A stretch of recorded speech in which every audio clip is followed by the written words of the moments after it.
இந்த அபிஜித் நட்சத்திரம் நமக்கு மொத்தம் 27 நட்சத்திரம் இருக்குது. ஆனால் அதுக்கு முன்னாடி நமக்கு மொத்தம் 28 நட்சத்திரம் இருந்தது.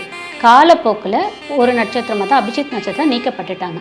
அதுக்கான காரணம் என்னன்னு பார்த்தீங்கன்னா, நமக்கு இருக்கக்கூடிய கிரகம் பார்த்திங்கன்னா 9 கிரகம். 9 கிரகத்துக்கு 3 நட்சத்திரமாக பிரித்து கொடுத்துட்டாங்க.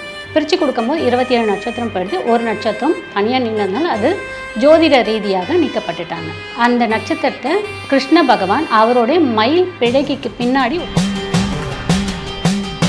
நம்ம ஜாதகத்தில் எப்பேற்பட்ட இருள் சூழ்ந்து இருந்தாலும், எப்பேற்பட்ட தோஷம் இருந்தாலும், எப்பேற்பட்ட தடைகள் இருந்தாலும் உடைக்கக்கூடிய தன்மை இந்த விஷ்ணுபதி புண்ணிய காலத்துக்கு. வசதி முடியும் என்னால் அப்படின்றவங்க 27 தாமரைப்பூ கூட வாங்கிட்டு போகலாம், நம்ம இல்லை மல்லிகைப்பூ வாங்கிட்டு போகலாம். இதை வாங்கிட்டு போயிட்டு காலையில் நீங்கள் விஷ்ணுபதி புண்ணிய காலம் பெருமாள் கோயிலுக்கு போயிட்டு கொடி மரத்தில் விழுந்து நமஸ்காரம் பண்ணி முடிச்சுட்டு அதுக்கப்புறம் நீங்கள் தாயாரை போய் பார்த்துட்டு வரணும். தாயாரை பார்த்து நீங்கள் என்ன சங்கல்பம் வைக்க போகிறீங்களோ அது ஒரே ஒரு சங்கல்பமாக தான் இருக்கணும். அது நியாயமான சங்கல்பமாகவும் இருக்கணும். அதை போய் நீங்கள் வச்சுட்டு திரும்பவும் வெளியில் வந்து கொடிமரத்திலிருந்து கட்டுமானத்தின் வலிமை, கட்டிடங்களின் பாதுகாப்பு, ஸ்ரீ துர்கா டிஎம்டி கம்பிகள். வணக்கம். நம்ம இன்றைக்கி எதை பற்றி பார்க்க போகிறோன்னா விஷ்ணுபதி புண்ணிய காலம். விஷ்ணுபதி புண்ணிய காலம்ன்றது நம்மளுடைய தலையெழுத்தை மாற்றக்கூடிய காலம் தான் விஷ்ணுபதி புண்ணிய காலம். அதுலேயே நமக்கு பேர்லேயே இருக்குது விஷ்ணுபதி புண்ணிய காலம். நம்மளுடைய புண்ணியங்களுக்கு நமக்கு வேணும்னா விஷ்ணுவோடைய பாதத்தை பிடிக்கும்போது நமக்கு புண்ணியம் ஆட்டோமேட்டிக்காக கிடைக்கும். அதுதான் விஷ்ணுபதி புண்ணிய காலம். விஷ்ணுபதி புண்ணிய காலம் வருடத்தில் 4 முறை வரும். நமக்கு எப்பப்போ வருதுன்னு பார்த்தீங்கன்னா வைகாசி மாதம், மாசி மாதம், ஆவணி மாதம், கார்த்திகை மாதம். இந்த 4 மாதத்தில் தான் நமக்கு விஷ்ணுபதி புண்ணிய காலம் வரும். விஷ்ணுபதி புண்ணிய காலம்ன்றது அந்த தமிழ் மாதத்தில் வரக்கூடிய முதல் நாள், அதுதான் நமக்கு விஷ்ணுபதி புண்ணிய காலம். அது எப்போ ஆரம்பிக்குதுன்னா தமிழ் மாதத்தில் வரக்கூடிய முதல் நாள், அதாவது வைகாசி மாதம்னா வைகாசி மாதம் முதல் நாள் தமிழ் மாதம் மிட் நைட் 1:30 மணிலேருந்தே ஆரம்பித்து விடிஞ்சு 10:30 மணி வரைக்கும் தான் நமக்கு அந்த காலம் இருக்கும், விஷ்ணுபதி புண்ணிய காலம். இந்த காலத்தில் எவர் ஒருவர் போய் பெருமாள் கோவிலில் அவருடைய வேண்டுதல் ஒரே ஒரு நியாயமான கோரிக்கை வேண்டுதலை வச்சு பெருமாளை நம்ம வணங்கும் போது நம்ம நினைத்த அனைத்துமே நடக்கும். நம்ம ஜாதகத்தில் எப்பேற்பட்ட இருள் சூழ்ந்து இருந்தாலும், எப்பேற்பட்ட தோஷம் இருந்தாலும், எப்பேற்பட்ட தடைகள் இருந்தாலும் உடைக்கக்கூடிய தன்மை இந்த விஷ்ணுபதி புண்ணிய காலத்துக்கு இருக்குது. நீங்கள் எவ்வளோ தரித்திரம் நம்மளை சூழ்ந்து இருந்து நமக்கு வருமானமே இல்லை அப்படின்றவங்க கூட இப்போ வரக்கூடிய வைகாசி மாதம் 15ஆம் நாள், அதாவது மே மாதம் 15ஆம் நாள் வைகாசி 1ஆம் தேதி நமக்கு விஷ்ணுபதி புண்ணிய காலம் வருது. இது வியாழக்கிழமையோடு வருது நமக்கு. நீங்கள் அன்னைக்கு போய் பெருமாள் கோவிலில் இந்த விஷ்ணுபதி புண்ணிய காலம் வழிபாட்டு முறையை நீங்கள் செய்யும்போது நம் நினைக்கும் அனைத்து காரியமும் நடக்கும். உங்களுடைய வருமானம் கூடும். ஒரு மனிதனுக்கு பிரச்சனைன்றது வருமானம் தான். வருமானத்தில் தான் 90% நமக்கு பிரச்சனையே அடங்கியிருக்கு. வருமானம் வந்துடுச்சுன்னா பிரச்சனை 90% பிரச்சனை சரியாயிடும். மீதி இருக்கக்கூடிய 10% பிரச்சனை ஓரளவுக்கு சமாளிக்கக்கூடியதாகவும் இருக்கும். அது வந்து அடுத்த கட்டம். நமக்கு வருமானம் வந்துடுச்சினாலே நமக்கு மற்ற பிரச்சனை சால்வ் ஆகிடும். ஸோ எல்லோரும் என்ன பண்ணலான்னா இந்த வரக்கூடிய மே மாதம் 15ஆம் நாள் வைகாசி 1ஆம் தேதி வியாழக்கிழமை காலையில் நீங்கள் முடிஞ்சால் பிரம்ம முகூர்த்தத்திலே போயிடுங்க. இல்லை அப்படின்னா ஒரு 8 மணிக்குள்ளேயே பெருமாள் கோயிலுக்கு போயிட்டு கையில் ஒரு 27 மலர் எடுத்துக்கோங்க. முடியாதவங்க 27 டைமண்ட் கல்கண்டு எடுத்துக்கோங்க. முடியாதவங்க ஒரு 27 மூக்கடல் எடுத்துக்கோங்க. இதை எடுத்துகிட்டு நெய் தீபம் 2 எடுத்துக்கோங்க. உங்களுக்கு வசதி வாய்ப்பு இருந்துச்சுன்னா டைமண்ட் கல்கண்டு, மஞ்சள், குங்குமம், வாசனைப்பூ எது வேணாலும் எடுத்துக்கலாம். வசதி முடியும் என்னால் அப்படின்றவங்க 27 தாமரைப்பூ கூட வாங்கிட்டு போகலாம், நம்ம இல்லை மல்லிகைப்பூ வாங்கிட்டு போகலாம்.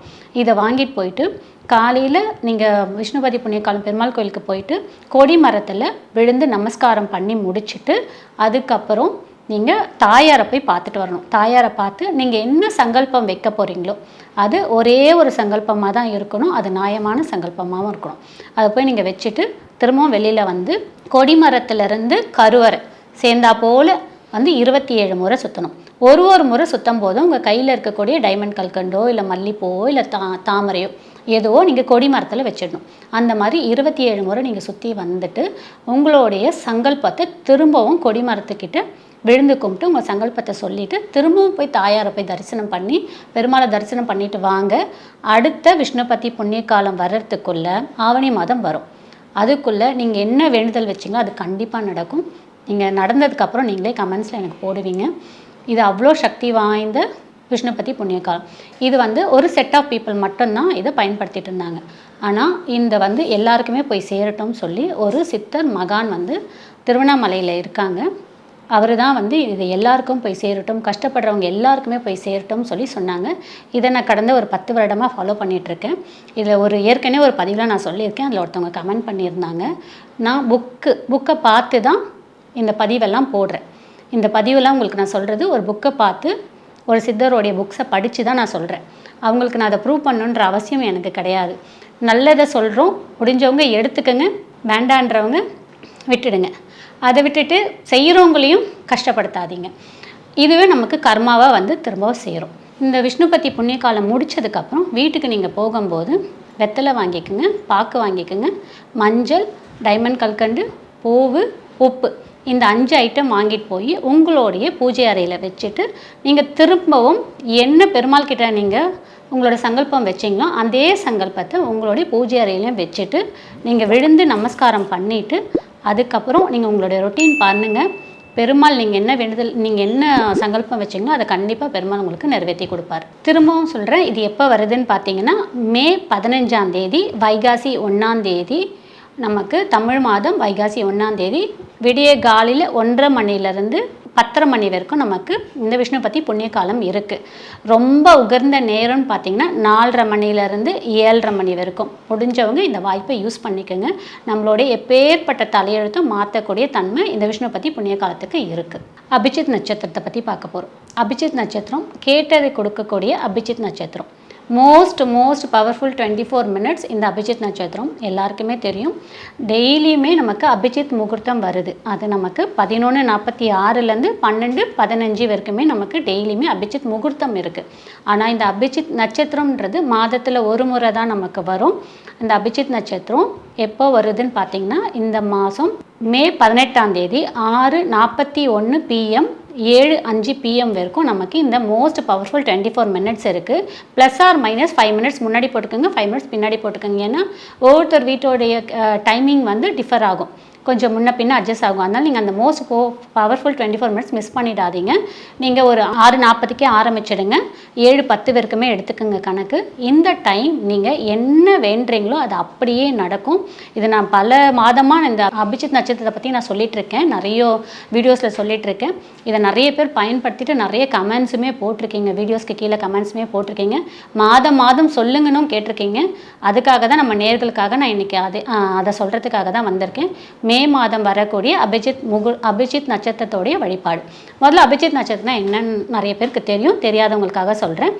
அபிஜித் நட்சத்திரம் உத்திராட நட்சத்திரத்தோடைய கடைசி பாதமும் திருவோணம் நட்சத்திரத்தோட முதல் பாதம்.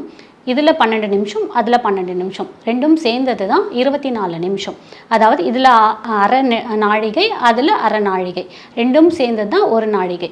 இந்த ஒரு நாழிகை நம்மளுடைய தலையெழுத்தை மாற்றும், நம்ம கேட்டது அனைத்துமே கொடுக்கும், நம்ம விரும்பிய அனைத்து விருப்பங்களையும் நிறைவேற்றக்கூடியது தான் இந்த அபிஜித் நட்சத்திரம். இந்த அபிஜித் நட்சத்திரம் நமக்கு மொத்தம் 27 நட்சத்திரம் இருக்குது.